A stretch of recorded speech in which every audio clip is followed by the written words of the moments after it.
flattering that I'm so beautiful that you just want to replicate me? Gag. I know it's not true.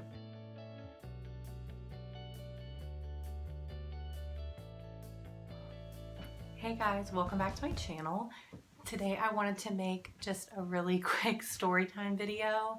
I was reminded of this a few days ago and I haven't stopped thinking about how weird it is and what a weird experience it was. So I wanted to make a video about it just to talk about it and just kind of look back and laugh. There's my baby. This is hands down probably the weirdest thing that's ever happened to me. Now this was like 10, 11 years ago, so forgive me if I don't remember like exact dates or times or timelines, but I do have a really good memory, so I remember a lot of details, and I remember in general just how weird it was. So if you want to hear about when I was 17 and this guy in his 60s was basically stalking me and he asked me to donate my eggs to him, then just keep on watching. So, quick disclaimer and background. This is not anything negative towards the company I was working for. It's not anything negative towards my boss. I love him. He's a great guy. He's a family friend. I still feel like I could call him up if I need anything. He handled the situation very well and professionally once he found out about it. So this is nothing negative about him. I'm not going to say names and I'm not going to say the name of the company I was working for because there's just no need for it. So background. I started working for this place when I was 16.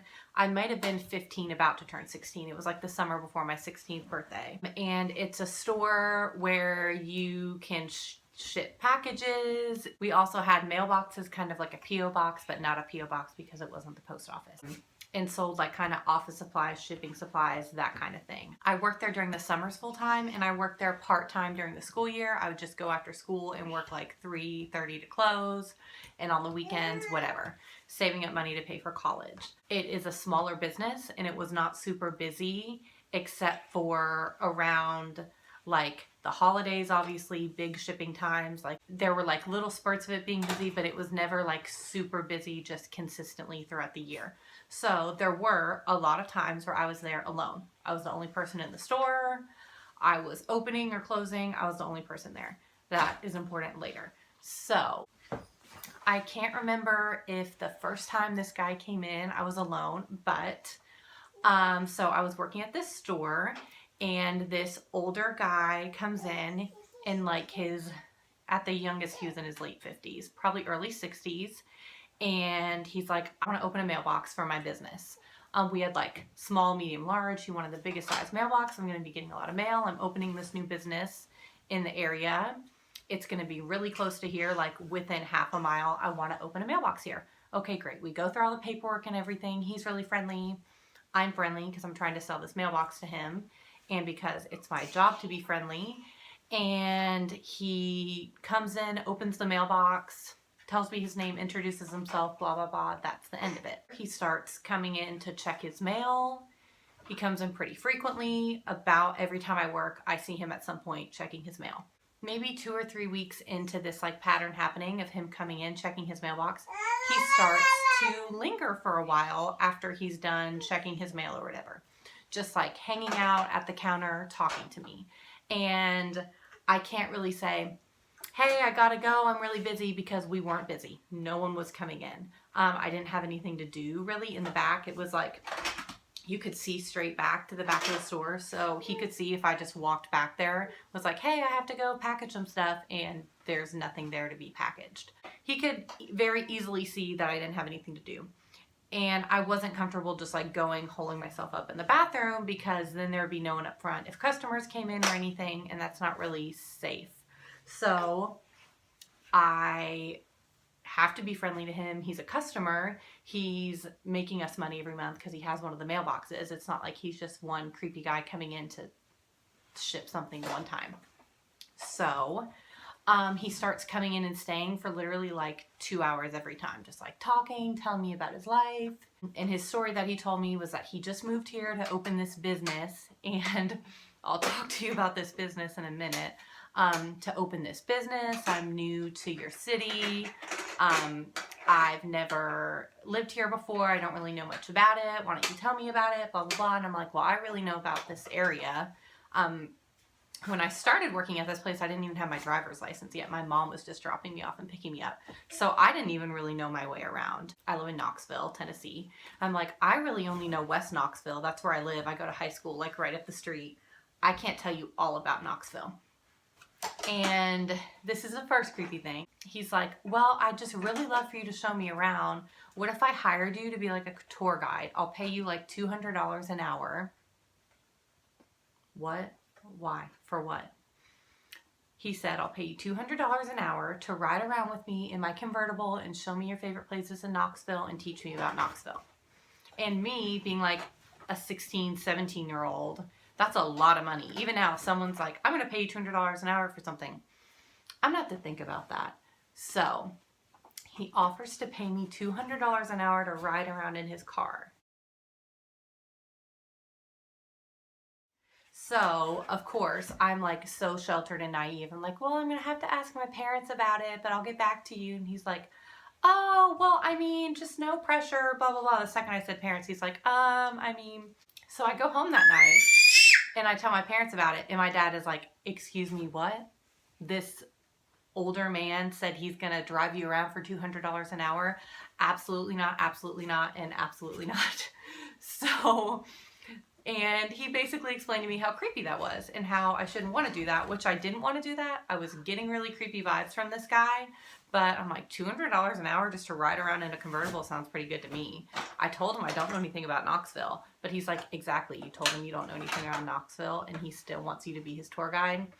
Red flag number 1/5/20. So that subject kind of sort of gets dropped, but he's continuing to come in. Probably daily. I wasn't there daily, but about every time I work, he's coming in, checking his mailbox, hanging out for hours to talk to me. There were several times when he was hanging around here for hours. I was texting my dad because my dad knew about this guy and I was like, he's here, he's hanging out, he's been here for hours. And like my dad would call me to kind of like get me off the hook and he would scram. Or my boss would show up and he would scram. Or a customer would come in and he would scram. So it's like, why can't you be here around these other people? It was just obviously really fishy. He starts complimenting me. He's telling me how pretty I am. At that point, my hair was still red. He's like, you just have the prettiest red hair. I can't get over that. You know, red hair is really rare. Remember these things. And your green eyes, oh my God. And disclaimer, the next things I'm going to say, anytime this comes up, I'm not discriminating against anyone. I'm not discriminating against any religion. These are things that he said to me. He was like, are you Jewish? No, homeboy, I just have a big nose. Will people stop asking me that? But, no, I'm not Jewish. Oh, that's too bad. And I'm like, okay, why is that too bad? I mean, all right, sorry, I'm just not. And he continues to give me compliments as he's coming in. I knew the name of his business from his mailbox, obviously, but it hadn't really come up except in passing until at one point the bomb drops. He had been complimenting me on my looks. He had been complimenting me on my personality. And I'm not going to say the name of his business because apparently now it's turned into like a big reputable thing. And what reminded me of this was I was watching one of my favorite YouTubers, like family YouTubers, videos, and she was talking about this place and about how people come from all over America to Knoxville to this place. So it would probably be really easy to Google it, but I'm not gonna name it in this video just because I'm not gonna do that. But this guy was starting, I'm just gonna say, a form of fertility clinic. And at one point the bomb drops during one of his long conversations with me where he's hanging around. But one day during one of his long conversations, he drops the bomb. I know you're really young, but I just want you to know that I would love if you would consider donating your eggs. Excuse me? He's like, now it's really just too bad that you're not Jewish. I'm really trying to get more Jewish women to donate their eggs, which once again, I'm not discriminating against that. I know that at these places they want lots of different types of people, lots of different ethnicities, so on and so forth. But I've already told you I'm not.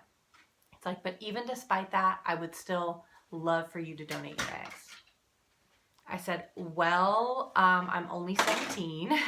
I said, I'm only 17. I don't really think I'm interested in like that, but thank you so much. I'm really flattered.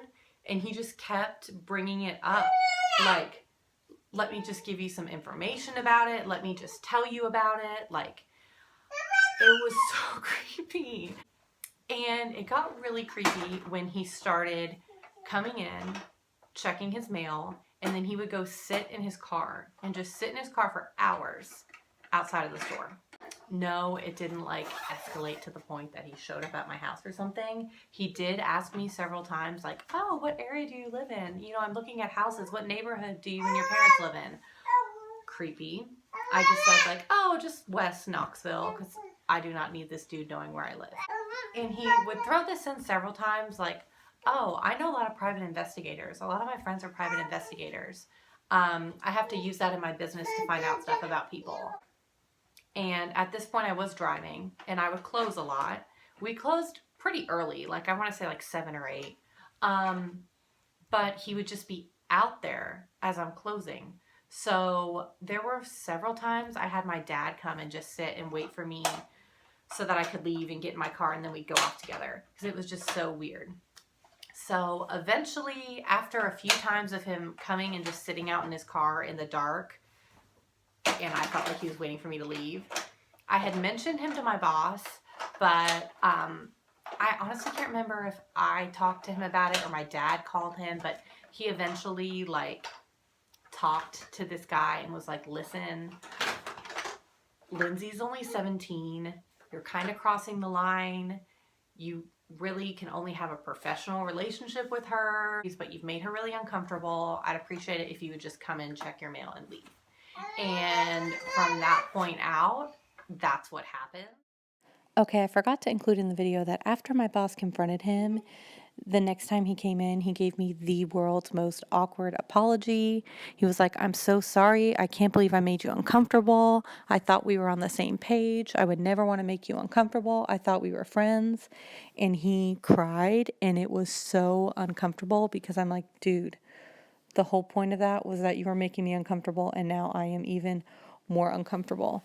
And I basically just said, listen, it's okay. I didn't know what to do. I just froze up. But he did apologize. He would come in and it was like very, very awkward. He would like purposely not make eye contact with me, purposely not say hi to me, which I'm fine with at that point. So long story short, that is the story of the man who stalked me and asked me for my eggs. So that's one of the weirdest things that ever happened to me. Is it flattering that I'm so beautiful that you just want to replicate me? Gag. I know it's not true. But anyways, that's my story. If you have any questions, put them down below. If you like this video, if you want me to do more story time videos, let's face it, it's 2018. I'm 28 years old. I haven't gotten to this point in my life without some weird stories. So if you want me to keep making story time videos, give me a thumbs up. And if you're not subscribed to my channel, please hit that subscribe button below. I'm trying to get to 100 subscribers. I'm really excited about that. So thank you so much for taking the time to watch this, and I hope you have a good day.